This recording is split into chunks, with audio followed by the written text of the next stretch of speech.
Okay, Car Wizard, I wonder where you're at. We've got a video to shoot today.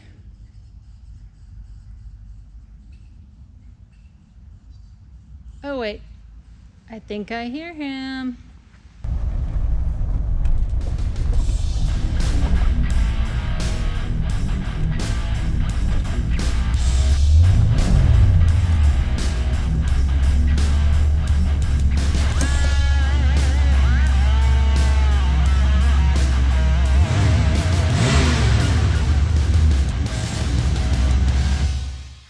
Welcome back to the Car Wizard shop. You guys caught me on a weekend. I don't have my wizard uniform on, but I thought I'd kind of dress up for the 80s. This is my new acquirement here. 1984 Chevrolet Corvette. And I thought I'd do kind of a little comparo today. These are two different generations of Corvettes, but they both have the same motor. This had it for, this is the last year of the C3, first year of the C4.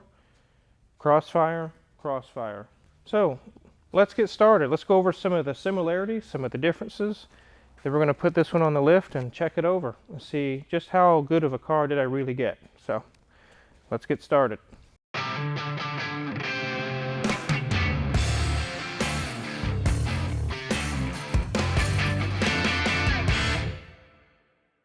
This is the first year, obviously, for the C4 Corvette. This is the last year for the C3 Corvette. 1983 was actually kind of a strange year. They were producing the C4 Corvette, but it hadn't been released to the public yet. There's no 83 Corvette. It goes from this, skips a year, and goes to this. These are two different generations with a gear gap in between. There were quite a few of these built in 83. They're being produced in 83. This hadn't been sold to the public yet. They actually made this 1984 model, produced it anyway, for 17 months, even though it was sold for a year. So they produced it for quite a long time for being the same model year. And for the 84 model year, they made 51,500 of these. And in the year afterwards, 39,000, somewhere roughly in there. The base price for one of these was $20,800. That was for bare bones basic Corvette. This one's not a base model. It's got several really nice options that were purchased when it was new. I've always wanted one of these since I was a kid. I remember in my room being 10 years old, I had a model, a tester's model of a red one with these exact wheels. Obviously not the same paint job, but it was the same model of car. I'd sit in my bed and just look at it and check it over, and I've always wanted one. And finally I got a chance to get one. And I got rid of the S430 and ended up getting one of these. So I'm now a proud Corvette owner. When these were released, actually Car and Driver did a really good write-up on these in the 84 model year. And they did some comparisons with it with the Porsche 928 and the Ferrari 308. Amazingly, on the skid pad with the lateral G-forces, this car with the Z51 package, which this doesn't have Z51, but the Z51 package of this car outperformed a Ferrari and a Porsche 928 with 0.9 Gs, where the Ferrari and the Porsche are around 0.82. It's not a big difference, but it performed better than a Ferrari. So I think that's really cool. The 84 and 85 years, really some of the, especially the 84 years, really some of the best handling Corvettes. When they did their comparison, they actually did a braking test, and from 70 to 0, this one was able to come to a complete stop in 173 feet. 7 feet shorter than a Porsche 928. That's pretty amazing. Really, I think this is there is no American, I mean, there are American supercars, a Ford GT and things, but for this price range, it's almost like a budget supercar, American supercar. It's really a cool car. When these came out, especially when this model came out, there was serious emissions demands placed by the government, and they were kind of scrambling. All automakers were really, but General Motors was scrambling to figure out how can we meet emissions and still have power. And the result of that is neither one of these have very much power. But they made up for it with performance and handling and braking and things of that nature. So there are mods to make this thing have power, and it'll be right up there with a TPI motor.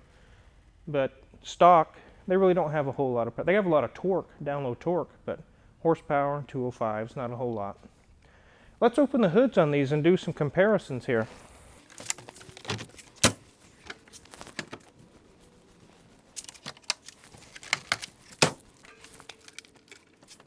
This is the 5.7 liter V8, 350 I guess you want to call it. It has crossfire injection. 1 year only for the C4 Corvette. They used it while they were still developing the TPI, and this got them by to at least get the model produced, developed, and out the door. Its cousin, beside us here, the C3 Corvette, it looks different. The air cleaner's different.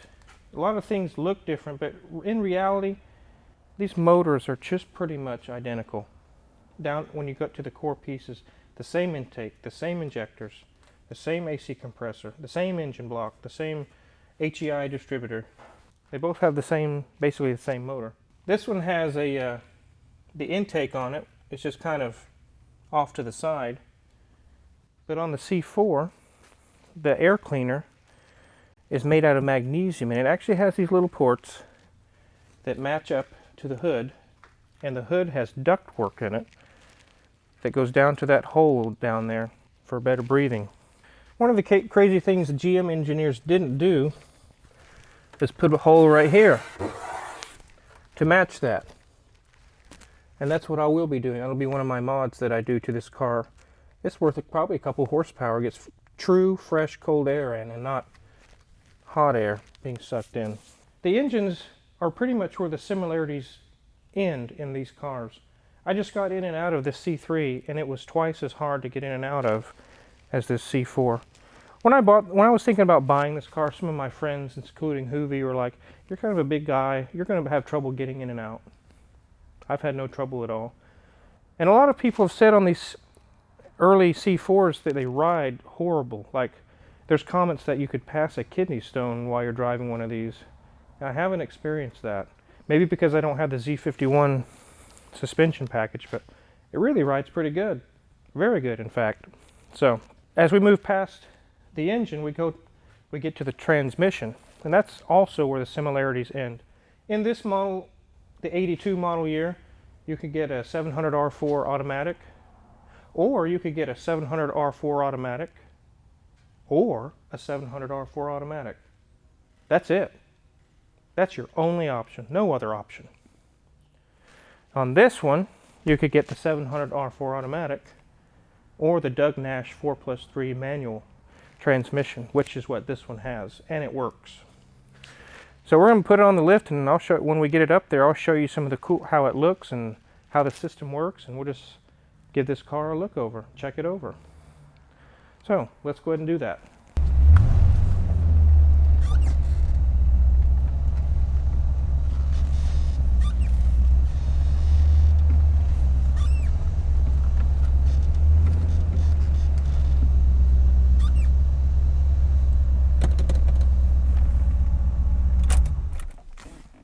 So before we put this on the lift, I'll go over a couple things about this car, my plans with it. Some of you who are Corvette owners might have, when I mentioned that it was crossfire, put your thumbs down and were like, boo, you know, no way.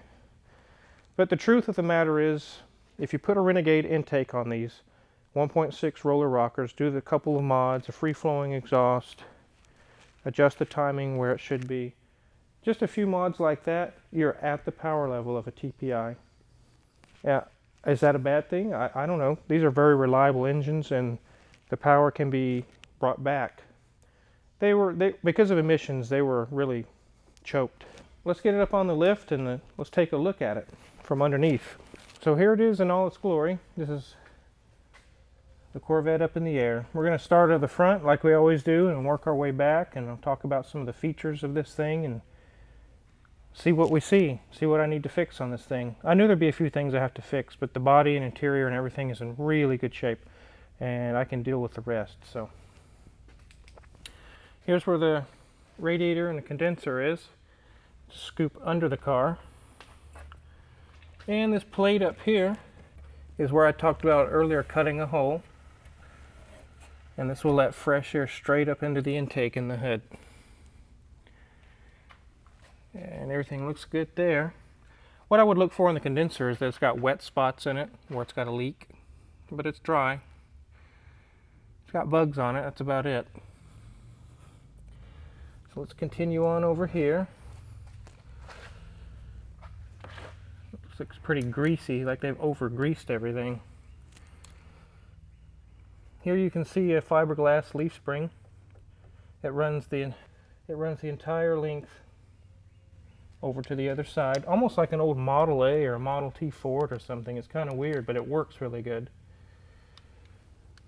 And it's front and rear that way. There's no coil springs, just one big fiberglass leaf spring all the way across. There's our steering rack. It looks like it's in pretty decent shape. Nothing's loose there. Nothing there. It looks like I have a little bit of an oil leak going on, and it looks like, yep, the valve covers are leaking up there. All the way down the block and down the oil pan. And it looks like it's doing that on both sides. So, looks like valve cover gaskets are in order. Other than that, everything looks pretty good. And here's our infamous, it says here, DNE2, Doug Nash in Franklin, Tennessee. This is the Doug Nash transmission. This is basically a Super T10 manual right here.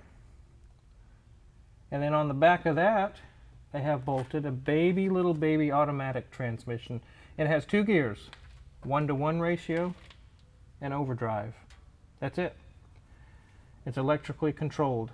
Here it says use ATF only on the pan. This uses ATF, this uses gear oil. 2 different oils. And luckily, a lot of these are trash by the time they get to this age, but this one works. So these need to be serviced every 12 to 15,000 miles with a filter and oil to keep them running, keep them in happy, good shape. It's a very strange transmission. They just had them for a couple, 3 years, and that was it. Car Wizard, how many miles are on this car? 82,000. That's it. Not very many miles. I've gone to look at a few of these already and interested in getting them, and they've been what I call teenage trashed. Some young boys got a hold of it and it's got Ricer fanboy trash all over it and completely wrecked the car. This one was owned by an older man, and it just sat most of the time. He just left it alone. So How many owners have had this? I'm the 3rd owner. Here's the cat. This one little cat in the back. Here's a beam, C-channel that goes between the differential all the way up to the transmission. That's kind of unique to a Corvette. You don't find that on a Camaro. They do have a torque arm on a Camaro, but they don't have this huge beam. So this has what's called a uniframe, where the windshield, the roll bar, and this right here is the frame that comes around. Very tall door sills. As you see when I open the door, they're very tall door sills. But it's all one unit, all welded one unit. The rest of the body is not structural, it's just fiberglass. So, fiberglass, fiberglass. Almost like a Ferrari under here. Lightweight panels everywhere. One thing you won't find on these, no rust. None. There's nothing really to rust other than the uniframe, and most of it's covered up by plastic or and I checked it all over already. It's not rusted out or anything, so no rust. You don't have to worry too much about rust on these Corvettes. Here's the spare tire. Looks like it's had new mufflers put on, but I'll be taking those off anyways. Put something different on it. It sounds a little better. Here's our other leaf spring, fiberglass. It's not metal. And again, it runs across all the way to the other side. That's your suspension. That's your springs. It has half shafts here for the drive shafts because it has four-wheel independent suspension.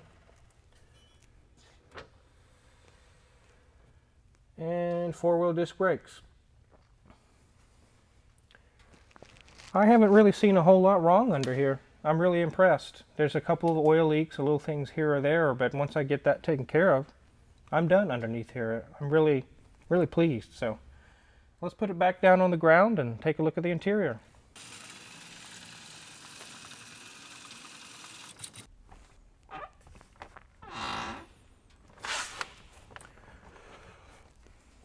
Here we have the red interior. There's the 4-speed.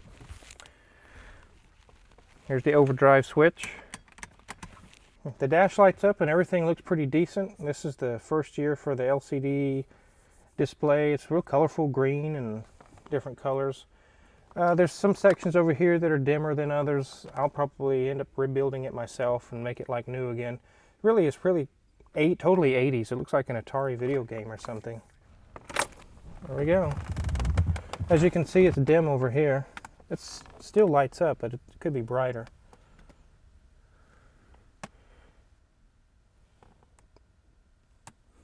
But not bad. It has the perforated sport leather. And so many of these are just shredded right here and here from sliding in and out. And this guy didn't drive it very much. I just don't think he used it very much. It's immaculate. It's not all chewed up right there. And a couple of these I've went to look at, you know, and I opened the door and they've got some aftermarket stereo with wires running along here, wires hanging over here, and it's just like those horror movies you watch with the knife stabbing scene, that I'm just like, nope, I'm not interested. I'm not interested in looking at your car anymore, dude. So I don't get into that stuff. This one's cherry, it's clean. It's stock. That's what I wanted, is stock. Everything is stock. So, oh, and it has the Bose stereo. 2 of the speakers don't work. I'm going to have to take them apart and replace the little amplifiers that are inside of there. And I expected that would probably happen. They all do it when they get old, so I'm not surprised by that.